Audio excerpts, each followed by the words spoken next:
Okay, thank you very much, Mr. Nyangari, for creating this wonderful platform where we can share information and knowledge, which therefore help farmers to upscale their level of production and their area of production. And today specifically, we are targeting and a piggery enterprise, which is one of those that can actually bring better returns on farmers' table. So my name is Onward Marumura. I'm working with the Afrostain Farm Tech. So basically, Afrostain is an agribusiness consulting and extension company that offers services to do with the land use and management plan, which is the land management tool, which is basically designed to help farmers to understand the potential of their land or the capacity of their land in terms of the soil capacity, vegetation capacity, the carrying capacity of your farm in terms of how many livestock units does it that farm has in terms of capacity, how many animals can it hold, be it beef, be it dairy or sheep and goats. Then we also do the underground water potential zone mapping, just to scan the whole property, whether it's 100 hectares or 1,000 or 2 hectares. We'll be able to scan the whole land using the drone technology and remote sensing. Then most importantly, we also have the drone technology, which is also able to do crop monitoring, which is basically scouting to understand what is actually affecting the field or the crop, in terms of the moisture assessment, in terms of the disease scouting, and also pest scouting. Then we give you the best recommendation in terms of your fertilizer application, in terms of your spraying program. So on that, again, we have the drone spraying to make sure that we match the scouting and also the spraying to reduce the time taken from scouting to the spraying. So we have the specialized drones, which are good enough to do spraying. For 1 hectare, we can complete within less than 4 minutes. So imagine if you are to do 100 hectares,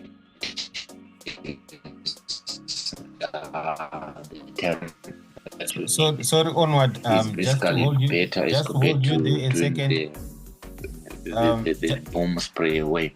So these are it also helping farmers to grow their business in the line of extension. That's the about okay. Yeah, Onward, we are losing you. Okay. Are you hear me now? Yes, we can hear you now. Okay, thank you very much. Maybe just to make sure we are on the same page, maybe people can send messages if they are no longer hearing me, so that I can stop and see what could be the problem. So you can just keep sending messages on the chat, so that I know if there's a problem. Okay, so let's get started into our program for today. So we want to start with the first part of this presentation, which basically talks about how to start the pig business, how to get started, and what are the steps, and probably the investment that is required, and also the expectations. Because one of the challenge that farmers has in terms of starting a business is only looking at the costs that are associated, to say, if I'm to start piggery, how much do I need, without paying much attention to how much are you also going to get in return, which is most important aspect. You need to look at how much are you going to get into that. But before that, you also need to check on how much are you willing to get per month or per year. Probably you don't necessarily need piggery, probably you need beef, probably you need goats, probably you need horticulture, based on the amount of money that you want to get. So before you actually get started, what is more important, number one, is obviously the investment. You want to look at how much do you need to get to start this business. But in terms of the capital investment, you are not limited. You can actually start with 5,000. You can start with 10,000. You can start with 20,000. Even greater than that, you can still start. But the time that you then take to get to a profit maximizing level or to break even level, it will basically take a bit of time. Because let's consider if you have to start with $1,000 or $2,000, that money, we are not looking at the construction side, only the working capital. Because if you have to look at the construction, if the pigsty which accommodate, let's say, a 5 sow unit, when I'm saying 5 sow unit, I mean 5 breeding pigs or 5 females. So if you're starting with 5, it means by end of year, because basically the pigs, they will give you piglets. Normally we say thrice a year, but in terms of time, it's usually 14 months. So it gets to give you piglet 3 times within 14 months.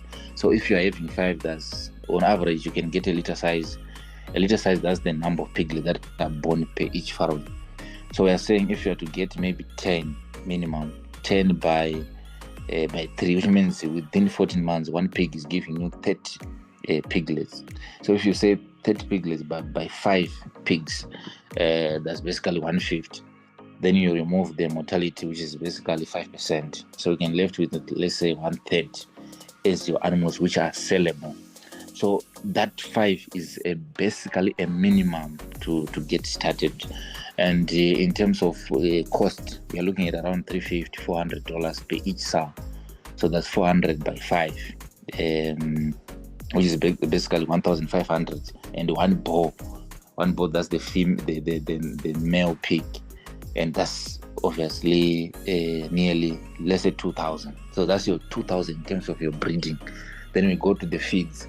The feeds, basically, we are looking at something like, because normally one pig consumes 30 tons a year.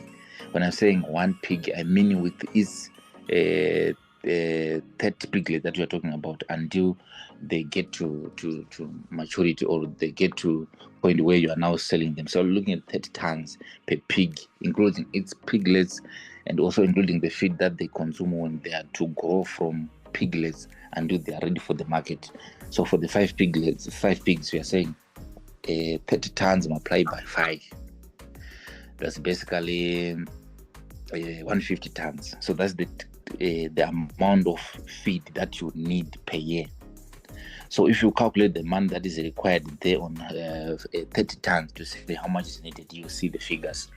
But I'm mostly interested on the market because these are the costs that you can actually have, and you can have more pigs to start on. But basically, I encourage farmers to start with 5 because it will give you enough time to look for the market before you get to bigger numbers. Because if you have to have, let's say, 500 pigs which are ready for disposal to the market, and you don't have someone who can buy, say, 100 units at a time, you will have a problem because you then sell maybe 2 pigs per month or 3 pigs within 2 weeks, which makes it difficult to then dispose 400. And even if you dispose, you are going to feed those pigs for more time as you're trying to wait for the market while it's feeding them. It's like broilers. When broilers reach 5 weeks, it means they need to be disposed so that we avoid feeding them while they reach their time on the market. So the area which is more important is the market. You need to make sure you have insights about the market. Where exactly can you sell? And we are looking at the market. Normally, we should start at slaughtering facilities. I know when we start, we don't have the slaughtering facilities, but it's really difficult to transport your pigs maybe 200 kilometers or 150 kilometers to the nearby market while your animals are alive. You can't do that to transport those animals because you're basically transporting an animal which is 300 kg or 250 kgs live weight, but your actual meat there is actually maybe 40 or 50 kgs. So you rather have a slaughtering facility on the site or any nearby abattoir. Let's just look at someone who is doing piggery around Harare. When I'm saying around Harare, I mean someone who is within maybe 100 kilometer radius from Harare. You are better off because you can easily access abattoirs. You can easily access the market. So transport costs are easier, and you don't necessarily need those blasting refrigeration systems. You just need to submit your animals to the abattoir, then you then submit to the market, which is actually easy that way. So as farmers are choosing this particular enterprise, that area is very, very important. You need to know where exactly are you going to sell, and to do that, the market is not just direct. You have to get to work to get the actual person who buy.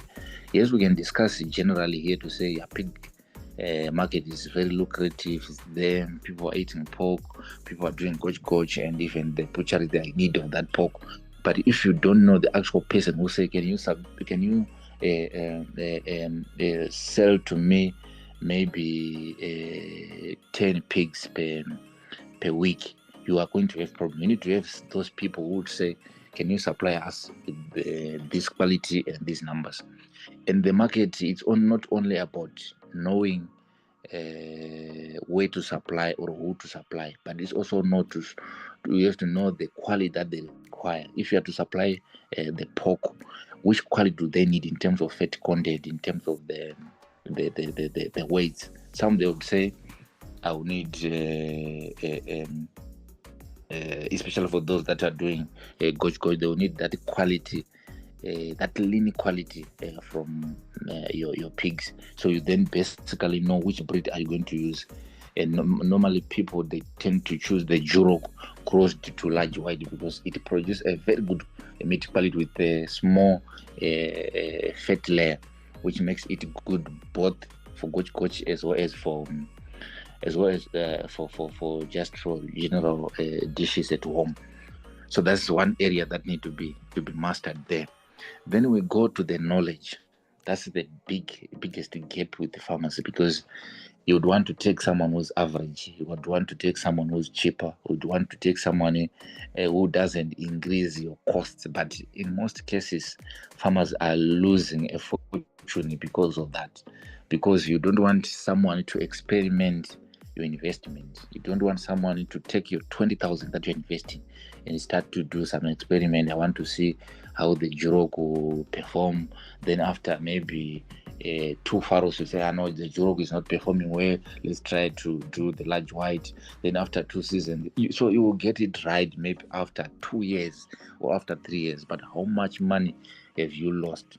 So it's much better. I personally, I would prefer to give someone even $500 a month, other than the normal way of giving someone $200 or $150 per month. You rather give the person $1,000 a month or $900 a month, but you know the person has got the capacity to give the returns, to give the actual outcome. Because what we only just do is, let's say, have the key performance indicators to say, want to do this piggery business. So what are the key performance indicators? We draft a document, just a 1-page document or even 2-page document. Apart from your contract, which is signed, you need to have a key performance indicator to say, per each ROE, we're expecting each pig to give at least 10 piglets. At least 10 piglets. So if you get that, right, you are getting this percentage based on that. Or maybe combined to say, if a pig produces 10 piglets, and all those 10 piglets they mature to the market, you then get maybe 1% from the sale of those piglets. So it's basically a way of encouraging production, because it's sort of like a partnership. You are giving me knowledge, then I'm providing resources. Then after the sale, you got something, I got something. Which means if the project fails, we both fail, because I can still manage the project. It fails, then you fire me, then I go and look another job. Then I miss again, I go to the other job. Then my life continues, but the farmer is actually on the losing side. So it's basically very important to make sure that the person that you're choosing has got enough knowledge to actually manage the project. So this is a key factor as well. Then we go to the other part, which is very, very, very crucial, which is basically the breeding part. That one, usually farmers, they tend to choose the large white, the talent, because they have got large litter size or number of piglets per each farrow, because they can give you like 12, like 15, like 18. But the large white is good in terms of breeding, but in terms of quality, it could got a high fat content, which then reduce the quality. But in terms of breeding, it's good. It can gives you more piglets, and even the growth rate is very good. Normally, after 5 to 6 months, they are now mature for the market. But if the best results are produced by crossing the large white or the Daland females, then you cross with the large white male, though it reduces the number of piglets born per farrow to 10 piglets or 9, which is an average, which is basically good because it's manageable in terms of your feeding. Then let's just give a rundown on the cost. That one is very crucial. Piggery might look unprofitable because of this area of feeds. These feeds, they are very costly. If you have to use the straight feeds, maybe you're going to get 10% returns for every sale that you're going to make. Maybe 10% will be your net profit. But if you have to produce your own maize, which means you are able to get 20 plus, normally 20 to 25% return. And you also need to invest on the processing side, because it's better producing your own maize from your field or buying maize from GMB or from other local farmers. Then you process on your farm. And the process maize is easier because you just need a grinding mill. But for commercial purposes, you can buy maybe a commercial grinding mill. Then you just use your safer or your sieve, which can produce between 2 to 3 millimeter grain size. That is good for piggery. So you need your grinding mill. Then the mixing, depending on the numbers, you can just use your manual mixing, because you are going to buy your maize. Because we basically say let's grow maize because 60% of the total ration is comprised of maize. So we better produce the maize. Then other components like soya meal or sunflower cake, vitamin premix, this we can buy from other outlets. But if we are to invest in processing, we can also buy some other machines to do the soya meal processing. Nowadays they are not that expensive as before, because a lot of fabrication are being done in terms of processing equipment, right? Then so basically on the cost is basically the feeds. These are the most expensive things. The other things like vaccination, those are technical things where you can just buy your antibiotics. You follow routinely your vaccination program, your scour guard for your piglets. Those are general things that are done on the management part. But in terms of cost, not much cost, but the costs are on the feeds, of which we are saying let's reduce the cost through just producing our own maize. If we can't produce, we can still buy from farmers. We buy maize, then we now process, then we produce our own feed and we start to feed. Yeah, I think basically on the first part, those are the important insights that I wanted you to get to understand. So the key points is on the feed. We're saying produce your own feed. Then number 2, we're saying the cost. Let's manage our feed by buying from farmers or producing from our own farm. Then number 3, in terms of reducing costs, reducing mortality, improving quality, maximizing the returns, let's employ the best skills.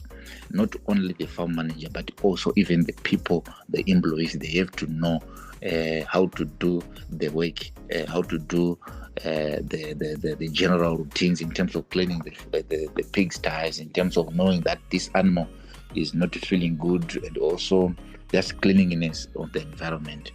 Then initial investment, it depends on how much would you want to invest. You can start with 100,000, it's still possible, but it's a risk if you don't have insights about how to get there. It's like doing broilers. You can't just wake up in the morning and say, I'm building a 30,000 capacity farm. Yes, you can build, but you can't just start by 30,000 unless you have secured the market, you have secured the contract. That's why we are saying it's much better to understand first. That's why starting smaller is recommended, because if you start with 5 sows, as they grow, you're also improving your knowledge base also improving the market knowledge. So as you get to 20 sows, you already have those insights.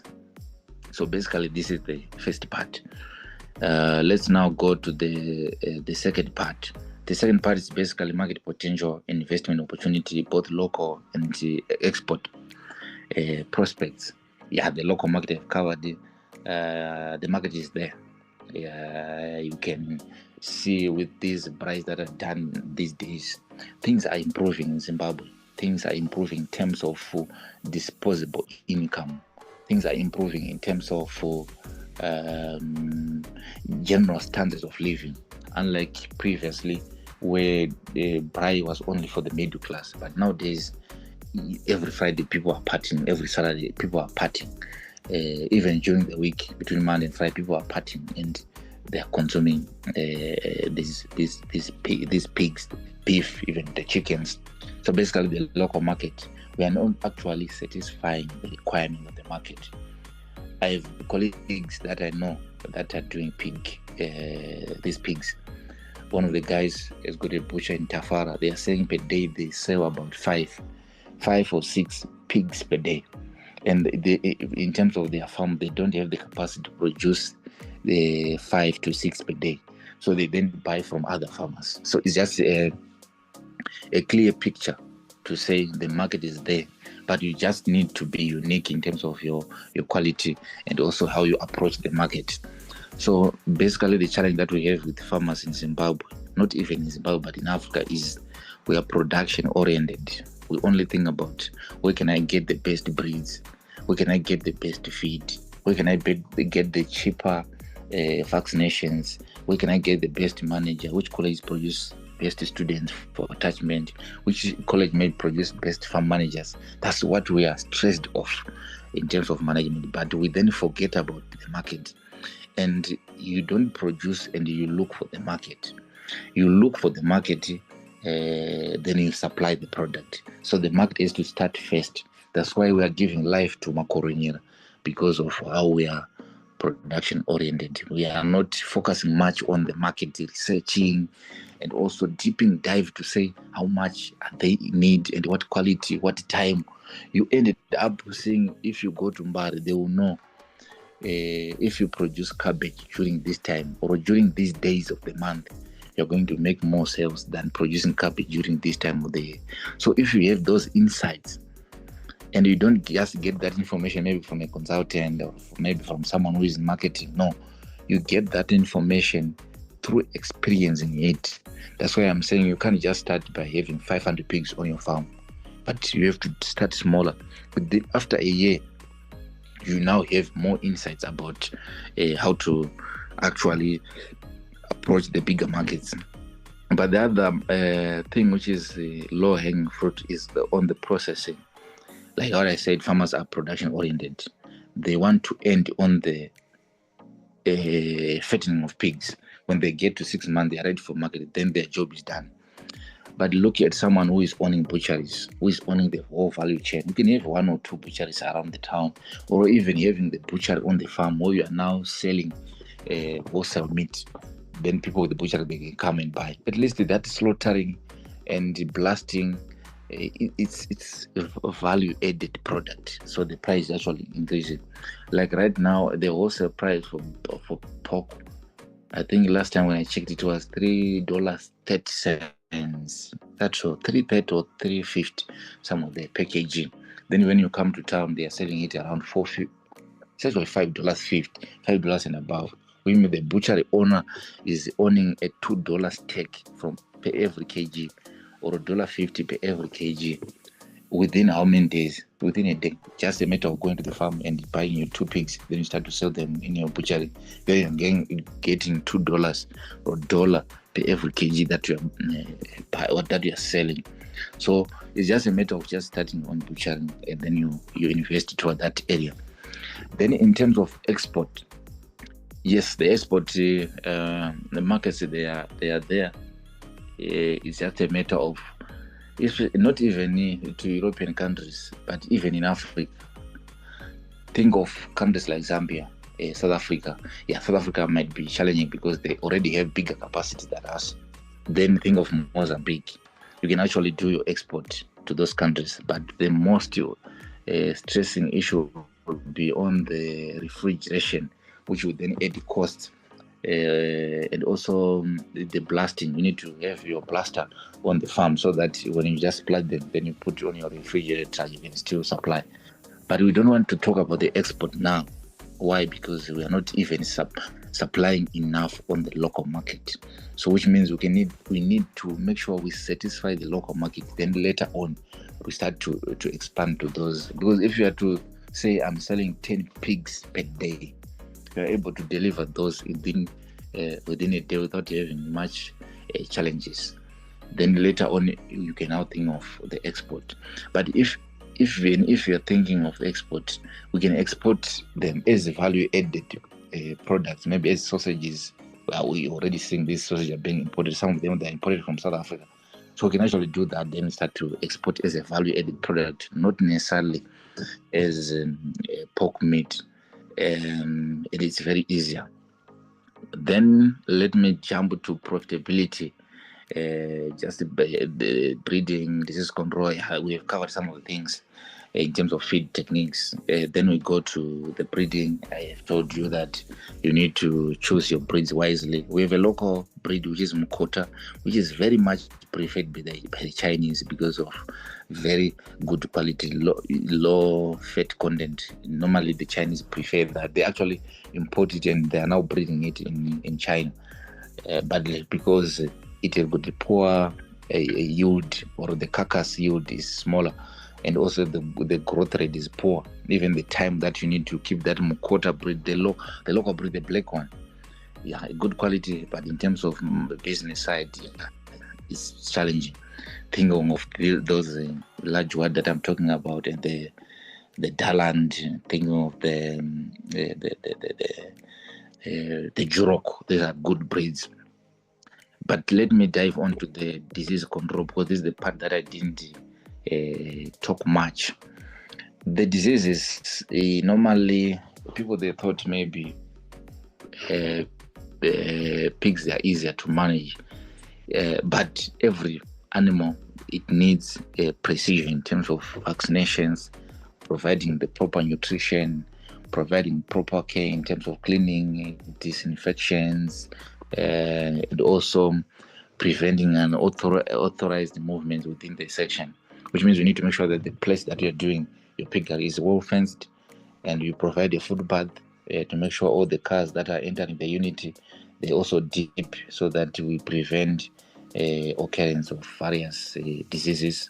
Then we also have the footpath, so that people, when they're entering in environs, in pigsties, they have to dip their legs. Then from there,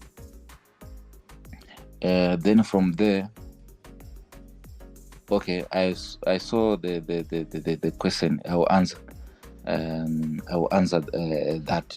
Then on the vaccination, you have to follow the actually prepared a very good PDF document. I don't know, we are going to organize with Mr. Nyangari so that everyone will receive that document. I put everything in terms of technical information, how to manage, and also the disease control program, to say in terms of your vaccination, what are the vaccines that we have, especially for the breeding source. You need to have your porcine vaccinations. You need to have your scour guard for the piglets. Everything will be there. Then this question which is saying, is there an option for artificial insemination? That's very important. Yes, artificial insemination is one of the best, and that is the method that is there to do breeding. So I would recommend you go to PIB, which is Pig Industry Board. You get your gilts which are already inseminated. Normally you can buy them as 5 months. As they are normally 7-8 months old, and they are 2 months pregnant. So that when you buy them, within a month they start to produce. So basically, the artificial insemination, yes, it's done, but you need a technical person, because you can actually do it on your farm. You have to go to PIB and say, can I have a semen for Jurok? I want to cross with large white, or can I have semen for large white? I want to cross with the Daland, or maybe with the Jurok. They will give you the semen. Then you go to the farm and do your artificial insemination. Then if you don't have the technical person, you can still go to PIB and you get the person and you just pay the charge and you have your artificial insemination done. And even the training, maybe for your workers, they can also have training there. They are doing two-week trainings so that your technical people understand how to manage these pigs. So in terms of disease management, you need to just follow your vaccination program, your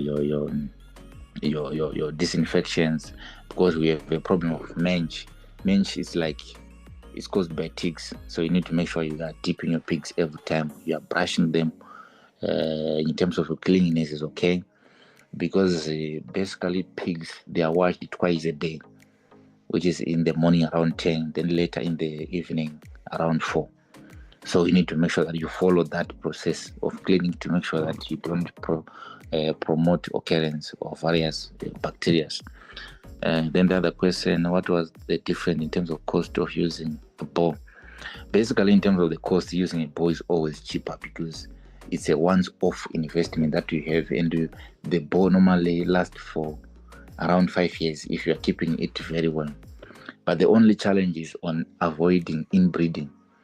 So it means if you are having 5 generations, let's say 5 souls, you are using the bow, that individual bow, then you now have the sons and daughters of that bow, which means you are no longer able to use that. You now need to change to take a bow from soul A, then you cross with the soul B, which is which also need proper record keeping. But basically having a bow is easier because artificial insemination is meant to be cheaper than having bows, but because we still have a limited number of experienced and skilled personnel in terms of insemination, which add the cost of having that person, and also buying the semen, because you are now buying quality semen, so it's a bit expensive. But if you are to do the process on your farm, then you take the semen from your bowl, then you store it, then you use it. It's still possible, but at the moment having the bowl is actually cheap. Then of the two methods, which is more manageable and advantageous? Okay, in terms of we are looking at the practicality of it. It depends with your location. I'm looking at a situation whereby you are operating in Mashingo, and the nearest pig farm where you can get semen is PIB. The practicality, it becomes difficult because you are adding the cost for transport and also the personnel that is hired to do the work. It adds the cost, but if you have your people trained, then they can just do it on the farm. It can be cheaper, but in terms of practical, if you're taking someone from Marari, then you're taking that person to Mashingo, it is difficult. Then also another thing is natural mating is always the best in terms of giving the accuracy, because remember, the bow is the one which induces animals to come on it. The bow is the one which also tells you that this animal is ready for mating. Because remember, you're going to house your sows or your gills close to the bow, and the bow will be able to induce those animals to come on it. Then when you want to check correctly if your animals are on it, you then put the bow in the house, which makes it easier for mating. And natural mating is just natural like that. Unlike artificial insemination, the level of accuracy, it depends with the experience or skills of the person who is doing insemination. Because if you do a wrong deposit, which means you're going to have the poor conception as compared to natural mating, because naturally mating, it happens, and if the bow is fertile, then the breeding process will continue quickly. Then the other question was on is there no trade-off between artificial insemination and the food the boar will consume over a defined period of time. Yes, these are some of the added costs that will come along the way if you are considering to have the boar. But also, it's unavoidable to have boars. You can't just run artificial insemination without having boars. Still need them to induce your animals on it. Yes, of course, now there are some drugs that are being used to induce animals to come on it. Yes, they are there, they can be used, but basically having the boars, it's actually better. Artificial insemination, remember, you're buying the semen from elsewhere because you want to improve the quality of your breeding. So I would rather recommend you are having your boars, but you're now realizing that if you use that boar, it's no longer possible because the piglets that you want to make to breed, they are the daughters to the current boar, which means you now need to have semen. So you can go and actually have semen from PIB, then inseminate your animal. So you can use the combination of both to improve the accuracy and also precision of your processes. Then one can put our question in the already. That's fine. So basically, that is part of the breeding. So let me go to the last part, which is on the value chain development and the agribusiness networking, processing, marketing, and distribution. Yeah, that's this part is the one that makes it the whole. Let me just share my experience in this business. When I did my attachment, I did it at Professor Kakana's farm in Mangura. He was doing 100 sow units as 100 breeding sows, and he was able to sell at least 30 pigs per week. And most of them, they were going to Chinoi, they were going to places like Chinoi, Lion's Den. But when they want to release, let's say 100 pigs, it was difficult to sell into those markets. We therefore need to sell to Harare. And imagine from Mangura there, it was like 260 kilometers to Harare. And we are transporting them as live pigs, which add the transport cost, and which also reduce the quality of the meat because of the stress that you are inducing the animals during the traveling. Unlike somebody who is operating within 100 kilometers in Harare, within 60 kilometers, you are now to the closest abattoir. You slaughter your animals perfectly, you blast them, then supply to the market that you want.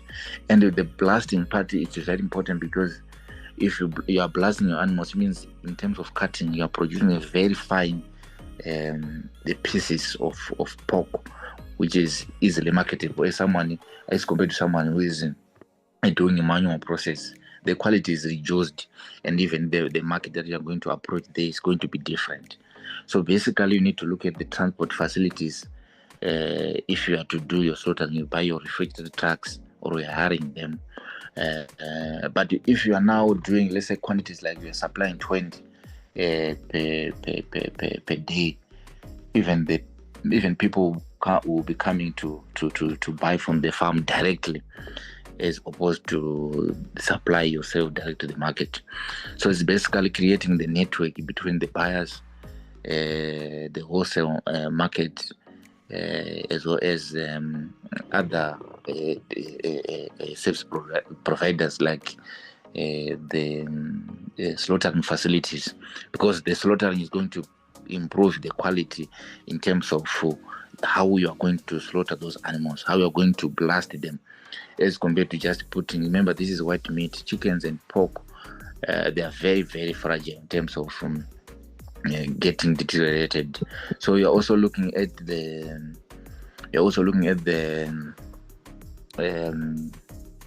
how do you call it? The refrigeration on the farm, because you don't want a situation whereby, like I've seen a practice whereby people are slaughtering their pigs on the farm without any refrigeration process. They just slaughter them, then they submit to the market. Then it means you are exposing your animals to high temperatures, because imagine the external temperatures around 27 degrees. 27 degrees or 25 degrees Celsius. That's the temperature that you are having on the day you are slaughtering. Then you keep that animal maybe for 2-3 hours on the farm while you are waiting for the buyer to come and pick the product. It means you are burning that skin of that animal. So when you then submit to the refrigerator of the blaster, the animal is already reduced the quality because it was burnt all that time. So it's better having the slaughtering facilities close by or on the farm you have your refrigeration system.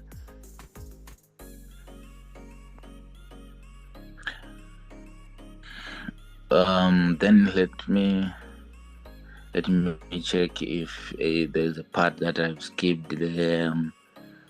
Yeah, I think that's most of the aspects I've covered. So let me just conclude by saying, if you are to start this business, you need to make sure that everything is there in terms of the feeds, in terms of the vaccination, the expertise, and also understanding of the market. You have the people who can actually come and take the product to their retail.